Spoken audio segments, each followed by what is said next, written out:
Phraseology. And we are now going to continue our discussion of the role of technology in 21st century interactions, because it is my privilege to have been invited to chair the next keynote speaker, Dr. Ruth Page from the University of Birmingham. Dr. Page is a lecturer in stylistics at the University of Birmingham, if I got the correct information, and her research interests focus on narrative analysis, computer-mediated communication, and language and gender. Her research includes both literary, critical, and discourse analytical approaches to narrative, exploring storytelling examples from literary, conversational, and social media context. The title of her presentation today is actually on the role of influencers, relatability, and the shared stories of social media. I don't want to take up too much time, and therefore I will hand the floor to Dr. Page. And thanks.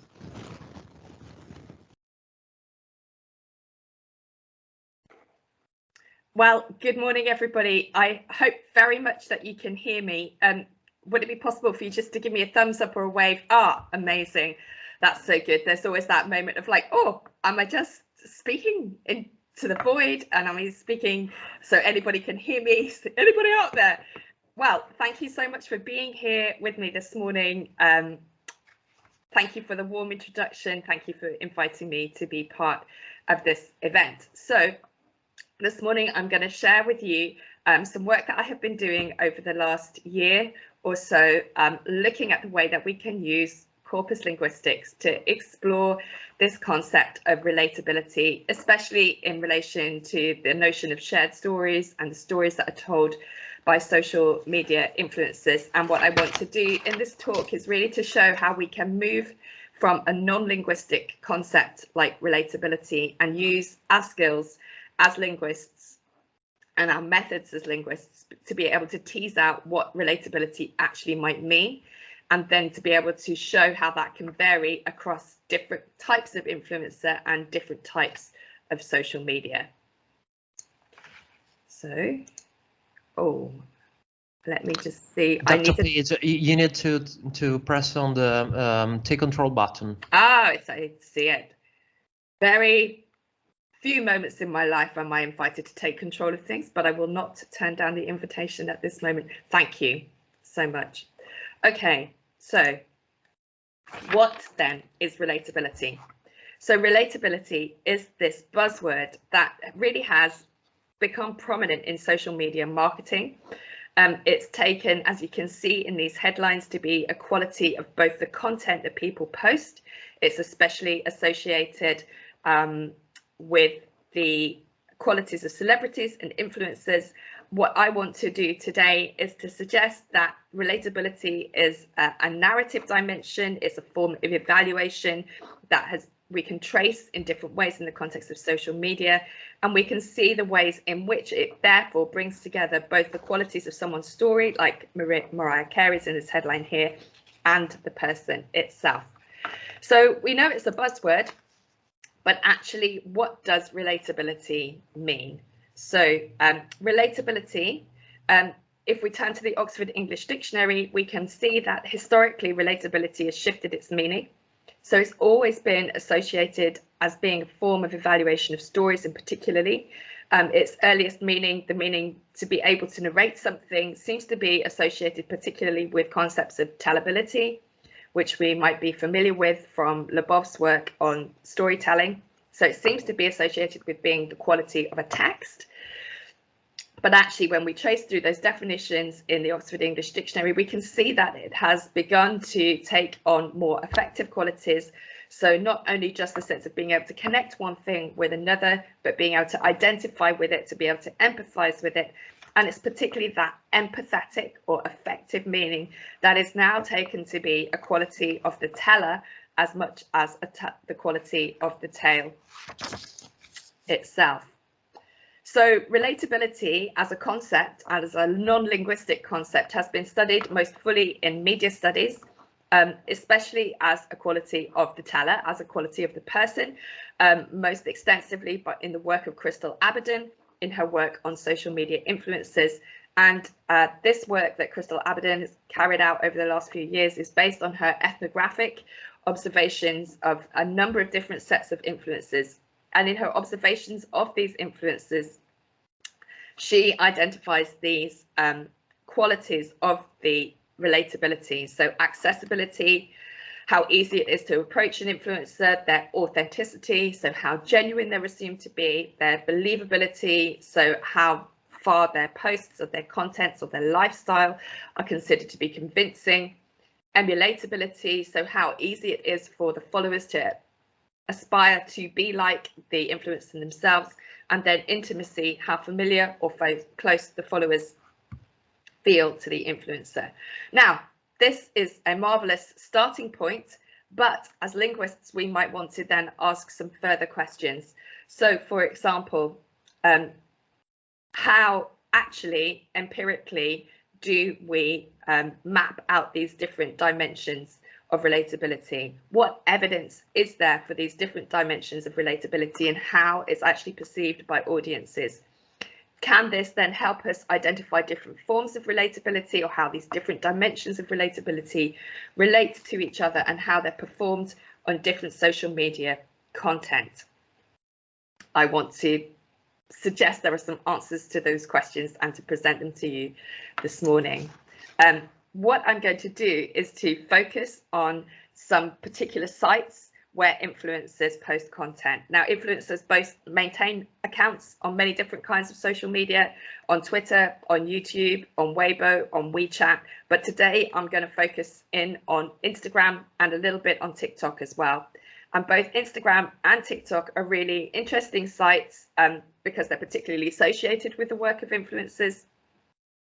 And in both these sites, social network sites are containing many opportunities for the influencers to tell stories, both related to products and related to their personal lives, in posts and in comments. So in Instagram, this includes visual and audio-visual content and written captions, and in TikTok, short form videos and very short, typically, captions. And in both cases, there's the opportunity for the audience to respond to that content by posting comments as well. Now, the reason that I'm making the comparison between Instagram and TikTok is that I began this work, I think maybe nearly 2 years ago, in fact. Pre-pandemic, I became interested in Instagram and influencers as an area that I hadn't worked in before. I wanted to see what was happening there. Which is what I began to do, and I compiled the first part of the data set I'm going to tell you about in a moment from Instagram. And then, as we know, many things changed, partly as a result of the pandemic. One of the things that changed was that the social network site TikTok absolutely escalated in terms of its take-up, and it became a site for a very different kind of influencer and a very different performance of relatability. So in her most recent work, Crystal Aberden's been talking a little bit about how this relatability is different on TikTok. So in TikTok, this sense of emotional connection or parasociality has become really much more foregrounded in relatability than in being aspirational. It has got a greater emphasis on a very particular form of relatability that emphasizes what she calls calibrated amateurism. That within TikTok, and partly as a result of the pandemic, the very highly aspirational lifestyles that were being promoted on Instagram simply could not be promoted in the same way, because influencers were not having the same capacity to go and travel to exotic locations to display their lifestyles in the same way. That simply wasn't available during that period of time. So that opened the doorway for a different range and type of influencers. And TikTok, you may or may not know, particularly foregrounds a very different kind of genre, a much more focus on humor through pranking and through posts that go viral, and particularly promoting audio-visual memes. So this provides us with just a really interesting opportunity to explore relatability across two very different kinds of site. So I said I was going to tell you about the data. Here it is. I'm essentially working with 3 data sets today. One is a generalized corpus. So I want to show you how relatability begins by using a very general corpus, the English Web 2020 corpus, which, as you can see, is huge. And I tested out the exploration of relatability in that corpus alongside the timestamped JSI corpus in English as well. And then I built 2 specialized corpora. One, as you can see here, is built from the posts and comments of 10 British lifestyle influencers. I built that corpus by exporting the comments and the posts from 10 British social media, 10 British lifestyle influencers. Their names are here. They promote a different kind of range of lifestyles: fashion, veganism, body positivity, but they're quite similar to each other, so they're kind of clustered together around these range of topics. And from that, I built a specialized corpus which consists of 385 and 8 words. And then, in addition to that Instagram corpus, I have more recently gathered some data both from TikTok and Instagram looking at a very particular influencer. And this influencer is actually, they're a family influencer. And so they are a group of influencers who are all part of one family together.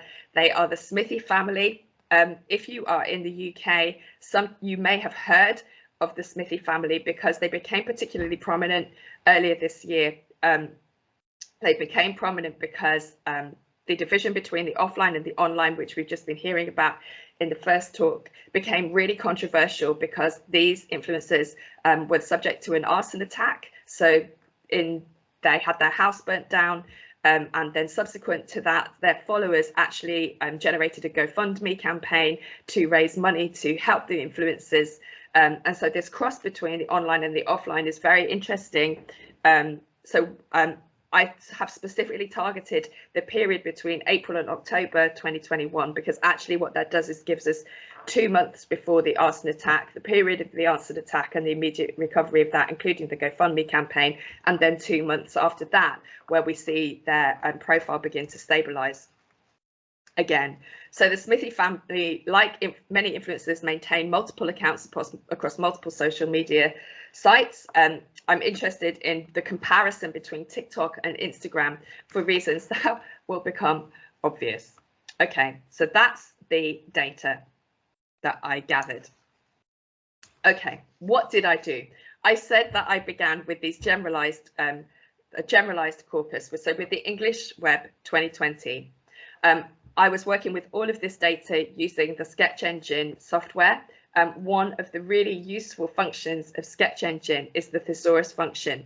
So what the Thesaurus Function in Sketch Engine allows you to do is that it will generate automatically a list of synonyms of any given word based on the distributional semantics of that word.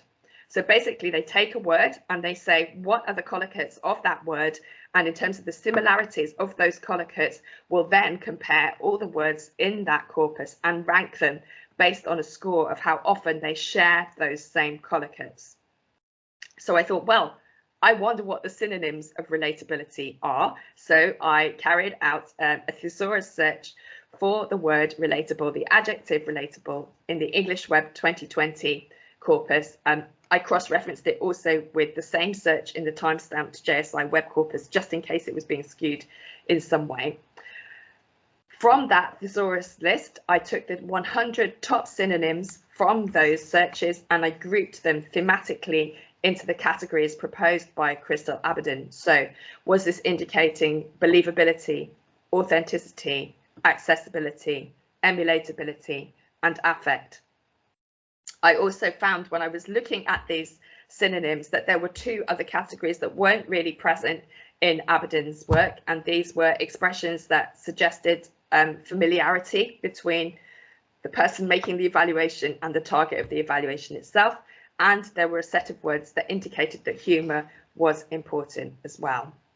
So what this thesaurus search has done is it's given me a set of lexical items that I can then use as a starting point for tracing how relatability and the different aspects of relatability might appear in these different data sets that I have gathered. All right, let me take you through the results. So first of all, I'm going to talk you through the analysis that I did looking at the lifestyle influences. So this was the first piece of work that was exploring relatability in relation to these 10 British lifestyle influences. And what I did was to compare the relative proportion of how often the synonyms for each of the different dimensions of relatability occurred in this data set. And what we can see here is that actually, if we take authenticity and believability together, so fairly similar concepts in terms of credibility and how genuine something is assumed to be. So if we take believability and authenticity together, we can see that there's a fairly even distribution between the evaluation of how emulatable the influences are, how humorous the influences are, how much the audience evaluate the influencer as being familiar or similar to them in some way, and then how authentic or believable they are. Now, in this particular slide, the proportion of affect appears to be very small, and that's because this is an analysis of the lexical frequencies, and it doesn't take into account things like emoji. And as you will be aware, in Instagram, there are many, many emoji that are used to express affect, typically the heart emoji. So affect is not well represented in this slide. The main point here is that these different dimensions of relatability appear to be fairly relatively evenly distributed. And indeed, if we take the frequency of the synonyms for particular dimensions and we plot them against each other, we can see that for the frequency of emulatable synonyms and for synonyms that suggest that the influencer is humorous, and we compare that for each of the influencers in my lifestyle data set, we can see that there is a correlation between how humorous and how emulatable the influencer is. So the more aspirational the influencer is, the more humorous they are also. That is also true in terms of the relationship between emulatability and authenticity. So the more emulatable the influencer is evaluated to be, the more authentic they are also associated to be. And to a lesser extent, the same is also true of humour and authenticity. So the more humorous the influencer is, the more authentic they're assumed to be as well.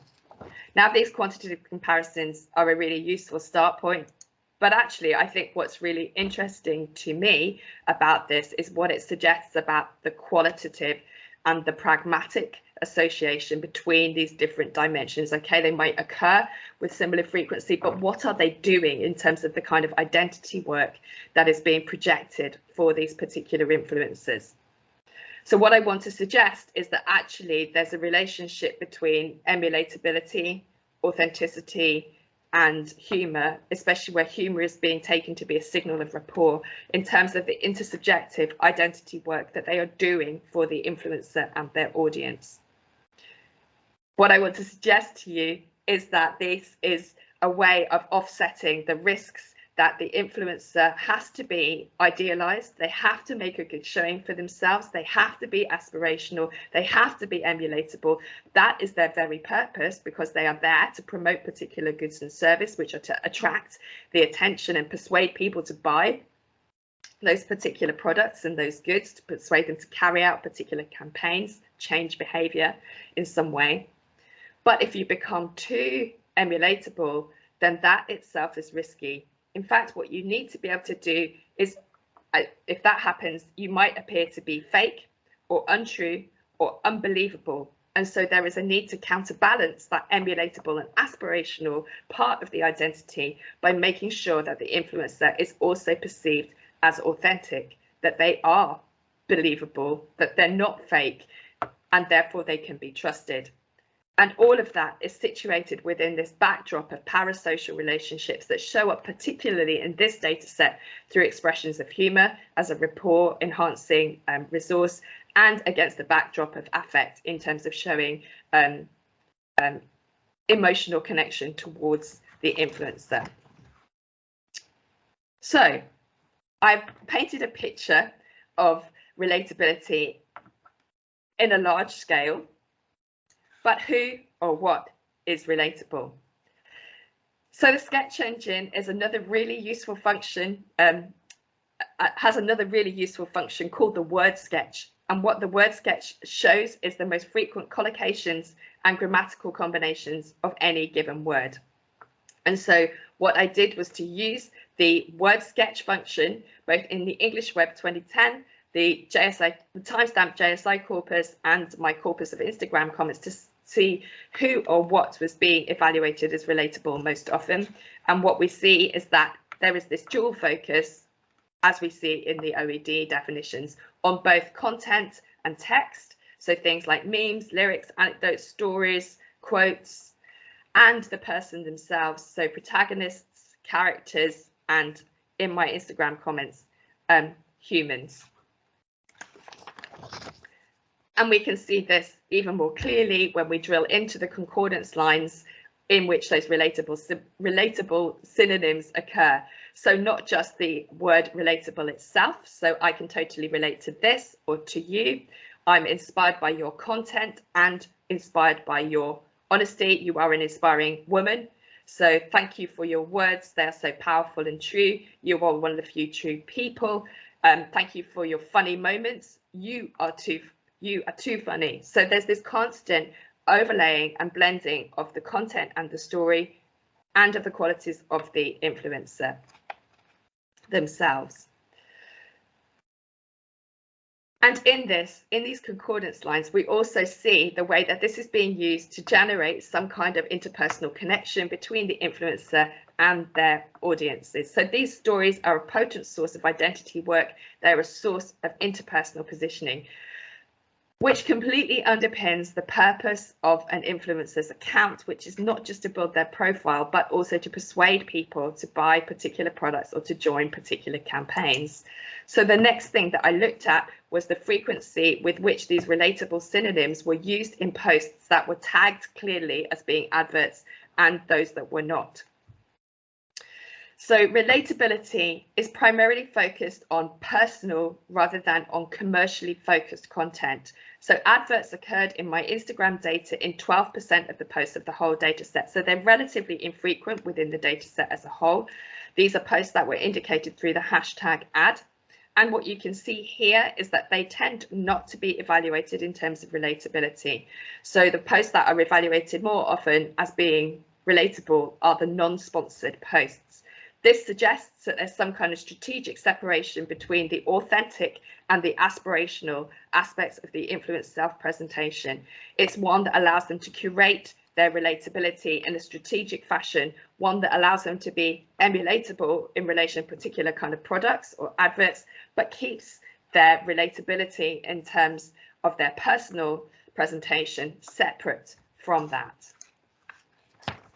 And when we then look at the frequency of those relatable synonyms according to the post itself, what we can do is be able to say, okay, are there some posts that are particularly evaluated as being more relatable than others? And the answer is yes, there are. Relatability is not distributed equally through the data set.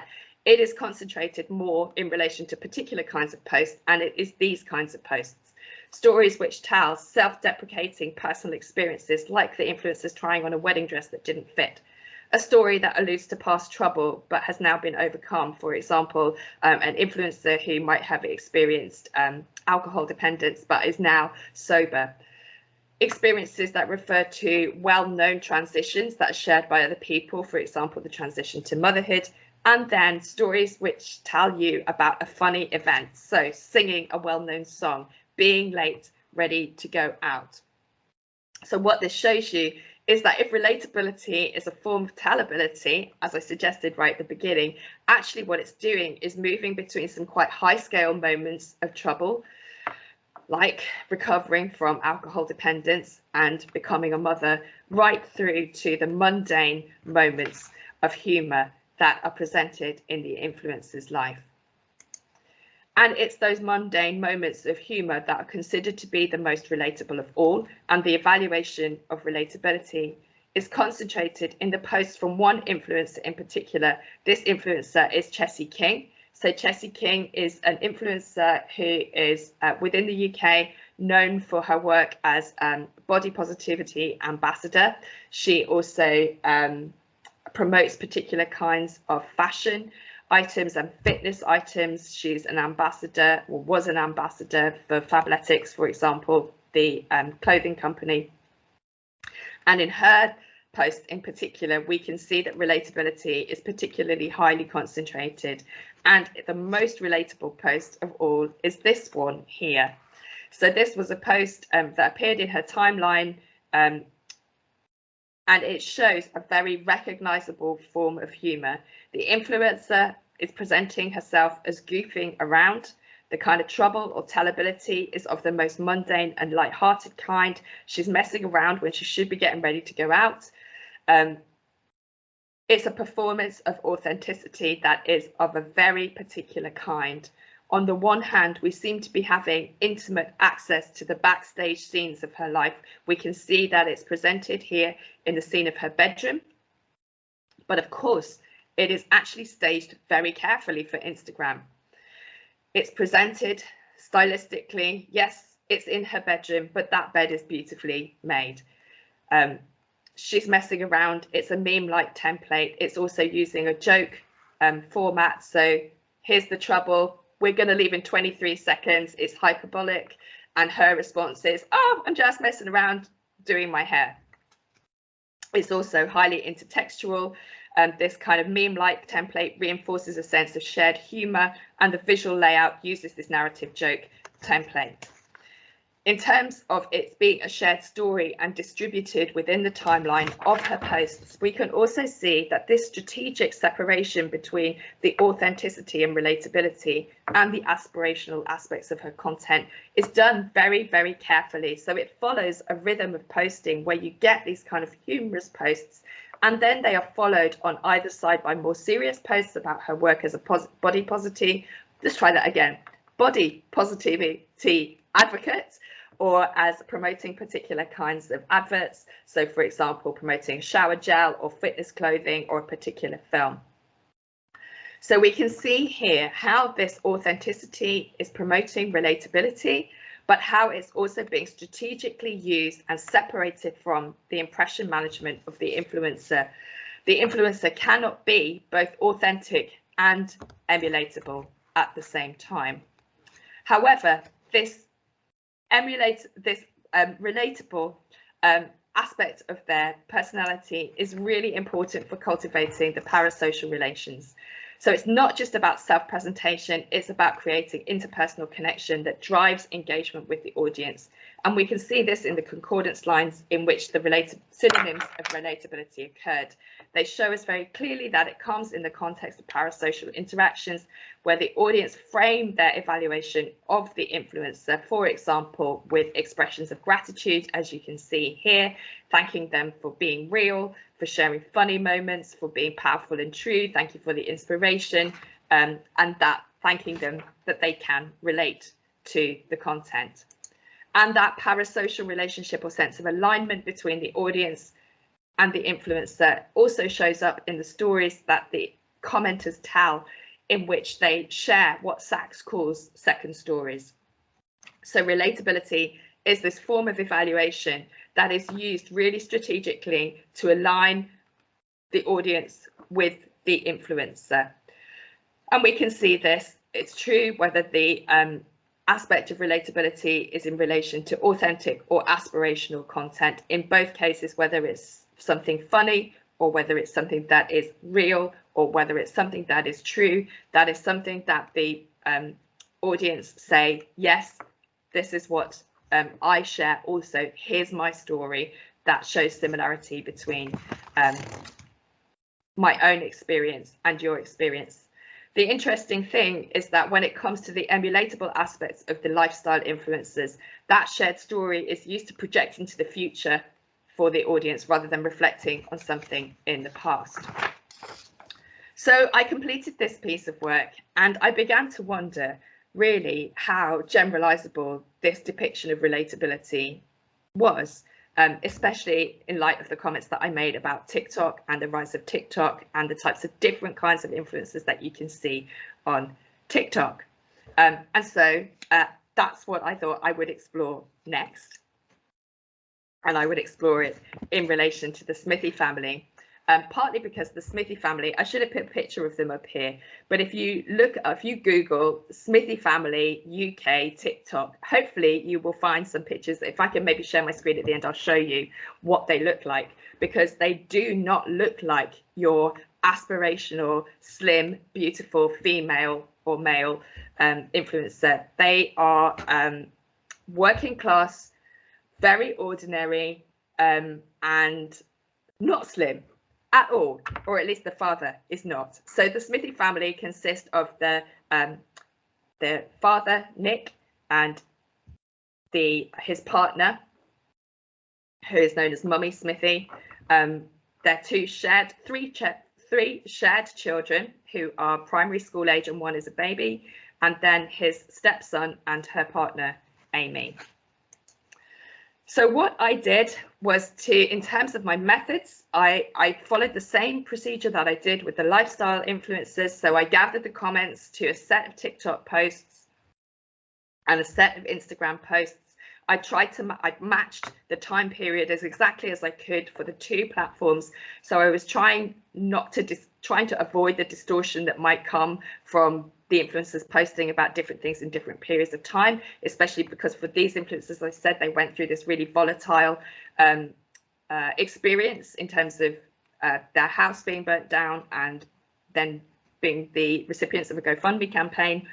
And then I used that same list of lexical synonyms to see how often the different aspects of relatability were evaluated for the Smithy family on their two platforms, and I normalized this to relative frequency to take into account the fact that actually there are loads more comments on TikTok than there are on Instagram for these influencers.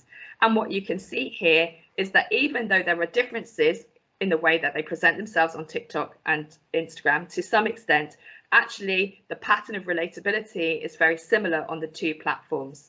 So they're evaluated most often in terms of affect, and after that they're evaluated most often in terms of their humor, and then in terms of how aspirational they are, and then in terms of their authenticity. So already you can see that this contrasts considerably with what I showed you in terms of the pattern of the lifestyle influencers. So if we compare this with the lifestyle influencers, we can see that actually where those lifestyle influencers were most often being evaluated in terms of, or there seemed to be a relative balance between them, and particularly where aspirational and authenticity were being used to counterbalance each other, in terms of the Smithy family, they're really not being evaluated in terms of being aspirational, particularly. Actually, what they are evaluated more often in terms of is their humor, and then in terms of their authenticity. So we can see already that relatability does vary considerably depending on what type of influencer you're looking at.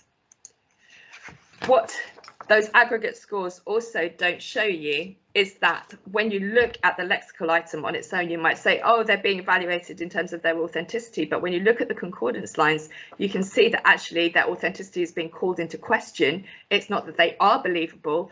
It's not that they are credible. In fact, it's that is being questioned in these comment threads. So, for example, the sincerity of the apology that was given, that being if the truth is that actually no, it's half truth. They don't believe a word that is being spoken. The jet ski video refers to the fact that actually the influencers chose to spend some of their money on purchasing a jet ski, which in terms of the audience's response to this was, you know, that's outrageous. Why have you done that? We don't trust you, and we want to see that you've donated the money to other charities. So authenticity is in fact being questioned. So this made me wonder, perhaps I should be doing a counterbalance to lexically searching for relatability to see if the opposite of relatability, particularly in terms of authenticity, is at work in these comment threads. And that's what I looked at next. And what you can see here is the frequency with which the evaluation of inauthenticity, for example, shown through the lexical frequency of words like fake, lie, manipulate, scam, con, stupid, gullible, and fool occurred in the comments of these different corpora.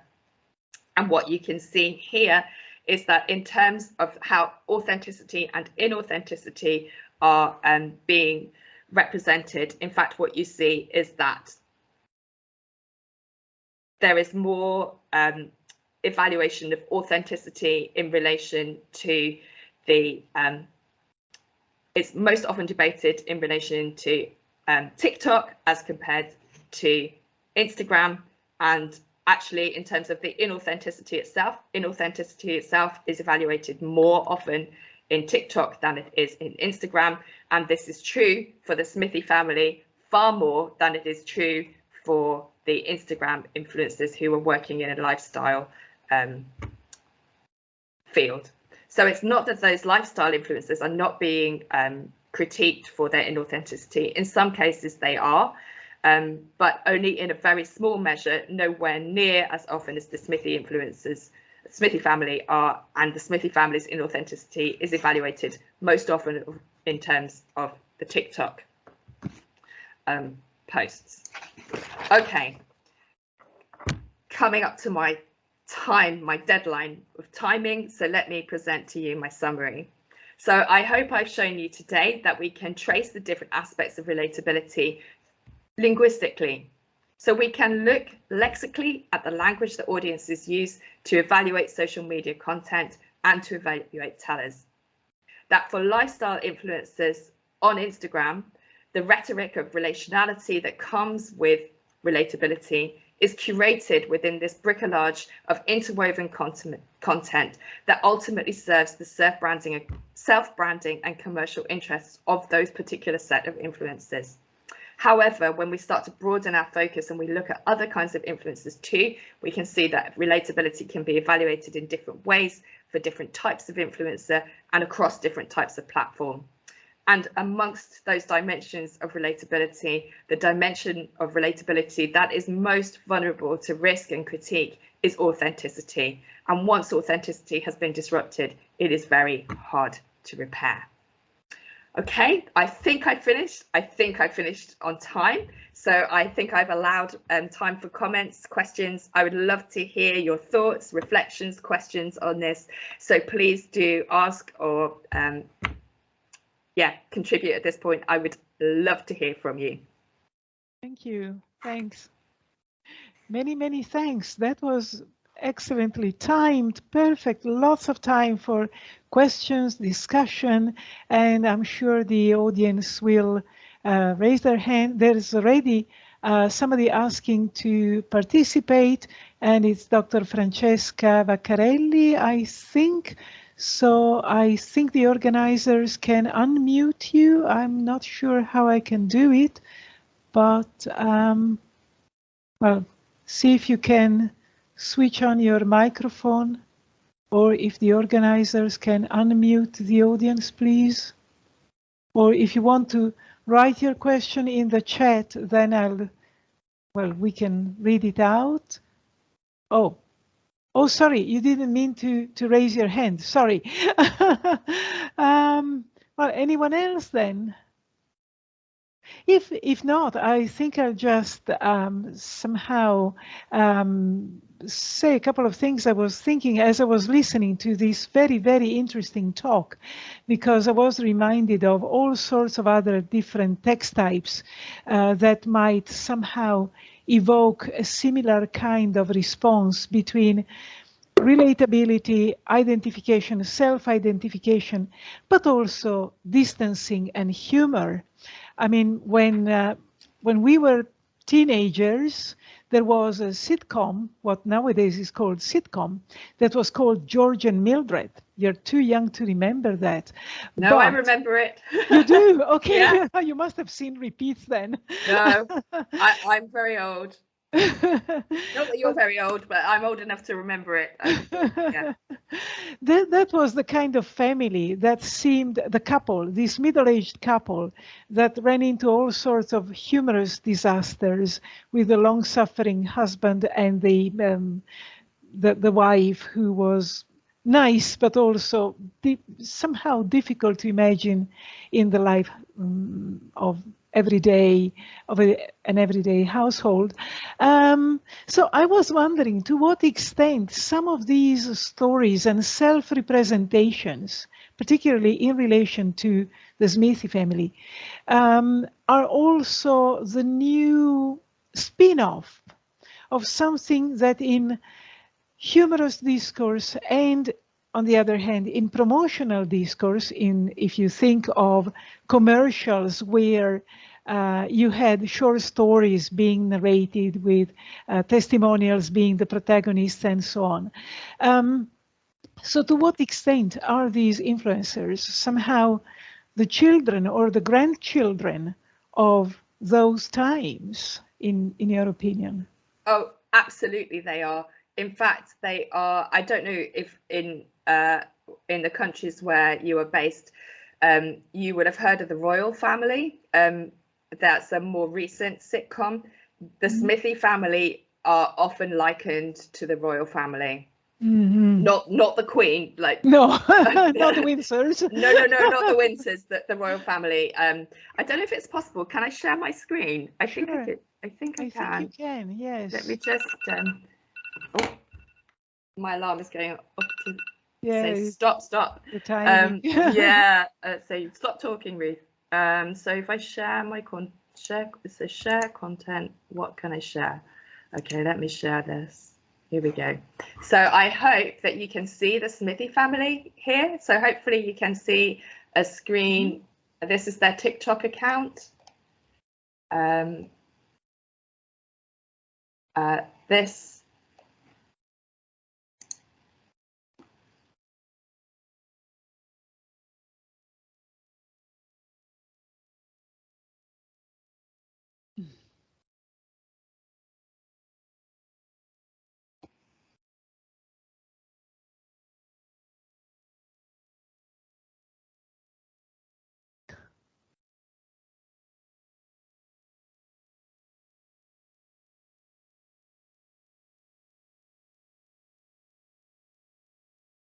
Yeah. So now I have to remember how to not share this. Hopefully that's not going to mean that. I think there's something at the top of the screen. Dr. Page, there we go. There we click. Go. Okay. I think I've done it. I'm always more familiar with Zoom than I am with Teams. But yeah, I hope that gave you kind of, they are both a merger, I would say, of the Royal Family and the sitcom style with the kind of slapstick humor that you would see in other forms of comedy. So the whole pranking genre is really key to the Smithy family's videos. So they will have a setup and they plan the prank, and then they show you behind the scenes planning of the prank, and then they show you the prank, and then they show you the reaction to the prank and the retribution to the prank. So it's a kind of, yeah, for sure, remediation and new iteration of both the sitcom and other forms of almost carnivalesque play, really. Yeah. It's also interesting to see how hyperbole, which is obviously the opposite of authenticity, is somehow always reiterated to, or not always, but at least very frequently reiterated to stress authenticity, which is a bit of a paradox. But there's another raised hand. Belinda, I think, is that correct? Yes, Belinda. Who's still muted? Yep. No. Yes. Can you hear me now? Sure. Yeah. Yes. Thanks. Okay. Yes. Thank you very much for that. That was just really fascinating. And as you were speaking, I was thinking about the issue that we've been hearing about so much recently, especially with regard to TikTok, about how it's having such an undue influence on especially very young, impressionable people. And, you know, especially with regard to body image and that sort of perception that young people can have when they're interacting with these supposedly perfect people. I was wondering if you think that your findings in any way sort of align with that issue, or did you see anything that you think would be reflective of that problem? So that's a great question, and actually the new piece of work that I am in the process of developing is all around mental health narratives, actually, and mental health narratives and influences as a conduit for unregulated content, where stories of all different kinds of mental health journeys are being narrated both on Instagram and on TikTok. So yeah, I mean, what I've shown you, so the Smithy family, they are one influencer, absolutely, in terms of so in terms of mental health, that the father has ADHD, has a diagnosis of ADHD, and talks about his mental health. So not in terms of body image per se, I think, with this particular influencer, but there is a really mixed use of TikTok. So, for example, in the pandemic, you see young women in particular using TikTok to try and mitigate against loneliness. So there's the kind of eat together videos that you can see on TikTok, that kind of shared experience of come and eat with me, and the positioning of the camera to actually encourage people to eat together, and actually in terms of for young women's sense of self-worth and actually eating decent food. So the Smithy family also eat junk food actually all the time. They're really not they're not your poster children for a healthy lifestyle. So there's, you also see GPs take to TikTok during the pandemic in terms of talking about health. But there's also a dark underbelly to TikTok, which I just haven't touched upon here, which is where there's an awful lot of content on TikTok around eating disorders in particular, which is highly problematic. And actually what I'm in the process of doing at the moment is running focus groups with young people, just to get their sense of what they feel like the priorities are in terms of understanding how mental health and TikTok and Instagram and other kinds of sites, actually like Discourse as well, in terms of what's helpful, what's not helpful, and what we can do in terms of actually creating interventions that will improve mental health literacy for young people. So I think this relatability has is double-edged in terms of what is often promoted as being emulatable, i.e. a perfect body shape, commercial success, is not always the case. So Chessie King in particular, she is I actually came across her because it was the young people from a particular mental health group that said to me, you need to look at Chessie King because she's doing lots of really amazing work in terms of advocating and counterbalancing particular presentations of femininity on Instagram. So I'm not really answering your question because I haven't really done the work yet, other than to say there's clearly something to be said about this, and how relatability has potential to do good, potential to potentially not do good at all, and to be potentially misunderstood or manipulated. I think this all, thank you. I think this also links up with the question that a colleague posted in the chat. Maria Sofia Falcone asks, do you think the higher perceived inauthenticity on TikTok for the Smithy family is related also to the type of content the platform requires, and eventually how the viewer sees the content as chosen by the algorithm without actively looking for it, as it would be on Instagram? This could mean that TikTok content aims at being more eye-catching, shocking than Instagram content. I think potentially, I think in the case of the Smithy family, there are two other issues at stake here. And one is that their following on TikTok is much bigger than on Instagram. So they have over 3 million followers on TikTok than they do. Their Instagram account is much less well followed. I think it's also to do with the fact that on TikTok they posted much more about the fire, and they posted footage of the fire. They posted content of people's doorbell cams of the people who committed the fire. They posted the what happened in the immediate aftermath and their emotional response. There's only one post about that on Instagram. So their journey through what happened to them was much more documented on Instagram, on TikTok than on Instagram. And it was the GoFundMe. The GoFundMe was started by people who followed them on TikTok, and all of that was debated on TikTok, and it's not debated on Instagram. So I think it's a contextual factor, particularly in relation to the Smithy family, but in itself, their high following on TikTok emerges precisely because of what you're talking about. It emerges precisely because they are both, on the one hand, extremely ordinary people. There is nothing special about them. There really isn't. But they do these pranks, and they incorporate their mundane everyday life in a way that utterly plays into the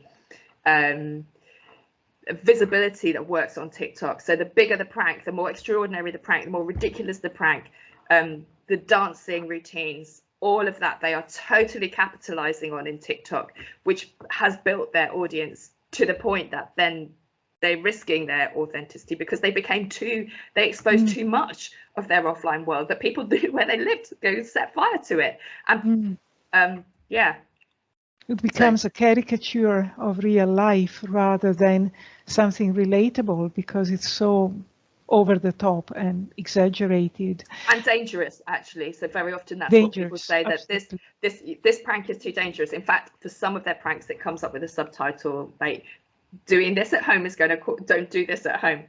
You shouldn't do this because it's too dangerous. But so for example, if they're shown jumping off a pier into the sea, people in the comments will start to say, no, you really shouldn't do that. That's really dangerous. There are people who've drowned here. You mustn't do that.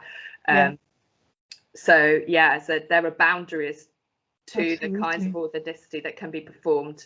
And there are real risks to actually exposing too much of your personal life, which means in this case, their actual physical well-being. I mean, they were in the house, the children were in the house when they young people set fire to the car. That's terrible. Yes.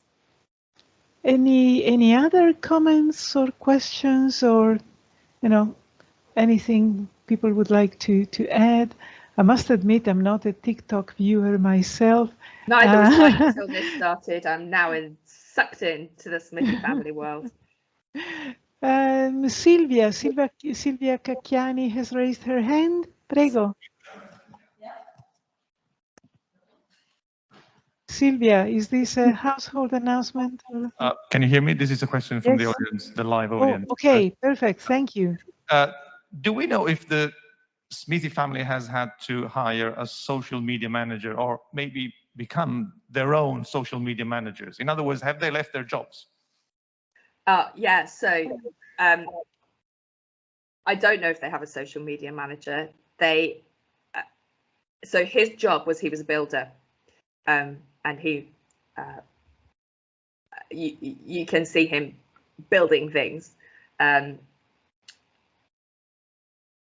They have now made sufficient income from their social media work that they don't need to do that anymore, and that's partly why they have come into such critique, that actually they're no longer just the self-made. It's okay to be self-made if you're self-made through doing physical labor, like actually building the house. So in all the videos running up to the fire, you see them renovating their house, building things in the back garden, so on and so forth. But they increasingly get criticized for actually making money. So they have, I believe they have a creator account in TikTok, which means they're making some kind of money out of the platform and their social media presence. So I don't believe they've reached a point where they have a manager per se. If different members of the Smithy family are being more or less commercially oriented. So the girlfriend of the stepson, she, on her TikTok, she promotes particular kinds of products and is like, okay, you can use this code to get this kind of discount off this particular thing here. So my answer to your question is, I don't know for sure. I know that they certainly increased their social media presence to the point where they were making money from it. So they had a lot of, when their house was burnt down, they the national press in the UK were like, well, why don't you just stop? And he's like, actually, this is my livelihood. So why am I having to give up my livelihood because people are physically harming me and my family? So he's certainly making a living out of the social media, but how far they will continue doing that is anyone's guess, really, because it obviously has taken some significant toll, not just on where they live, but actually in terms of their mental health and well-being, which they actually talk about quite a lot in terms of the TikTok videos as well. Thank you. It's 17 minutes past 11, so we're perfectly on time. If there are no other comments or questions, then or any household announcements from the organizers in Modena, then I would like to thank the speaker again. Many, many thanks for this excellent presentation. And the conference reconvenes after a short coffee break at 11:30. The first two panels will start in room A and room B. And we all look forward to seeing you all later. Many, many thanks again. Bye then. Bye.